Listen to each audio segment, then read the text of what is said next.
Hey guys, in this video I'll show you how to give dice to other people on Monopoly Go. So as you can see, I'm now in Monopoly Go, and if I want to give dice to other people, I just need to go to those three lines in the right upper corner of my screen. So tap on those three lines and just tap on shop. So here you can buy dice rolls for for other people. As you can see, you can get a bonus when you the more you buy.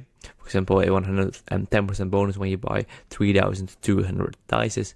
So basically, it's not possible to like gift people dices directly within Monopoly Go, but what you can do is you can buy dices just from the store with your own bank account, and then basically you're giving them your dice roll as well. So I hope this video was helpful. If so, please subscribe to the channel, and I see you guys in the next video. Bye bye.